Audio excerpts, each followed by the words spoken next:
Le groupe parlementaire LIOT a finalement renoncé.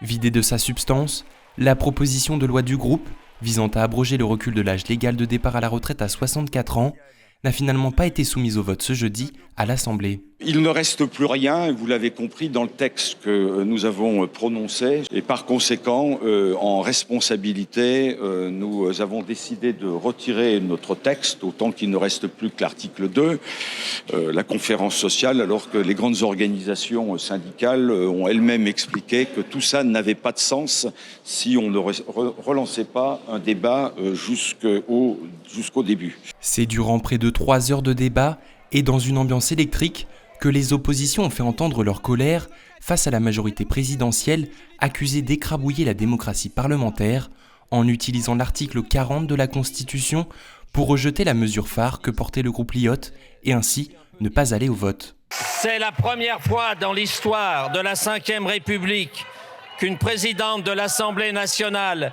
écarte des amendements reprenant une disposition déclarée 2 fois recevable, une première fois par le bureau de l'Assemblée nationale lors du dépôt et une seconde fois par le président de la Commission des finances.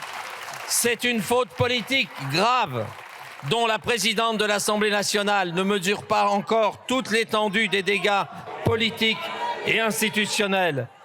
Dans ce bras de fer législatif, le groupe LIOT a pu compter sur le soutien du Rassemblement national et de la NUPES, qui eux aussi se sont insurgés durant la séance. Vous ne voulez pas qu'on vote. Vous nous en avez empêché avec le 49.3. Vous nous en empêchez aujourd'hui avec l'article 40. Et parce que vous savez que vous n'avez pas de majorité sur ce texte. Vous n'avez pas de majorité sur ce texte. Jusqu'où votre fureur de tout détruire va-t-elle nous conduire? À quel extrémisme en êtes-vous réduit aujourd'hui pour camoufler votre forfaiture? Vous avez fait les poubelles de la Ve République pour écraser le choix du peuple et de ses représentants.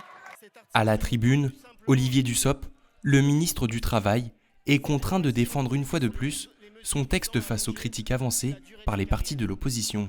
Vous comprendrez notre déception dans cette proposition qui en réalité porte un projet uniquement négatif, presque nihiliste, car dans cette proposition de loi, il n'y a que la négation et le vide à offrir.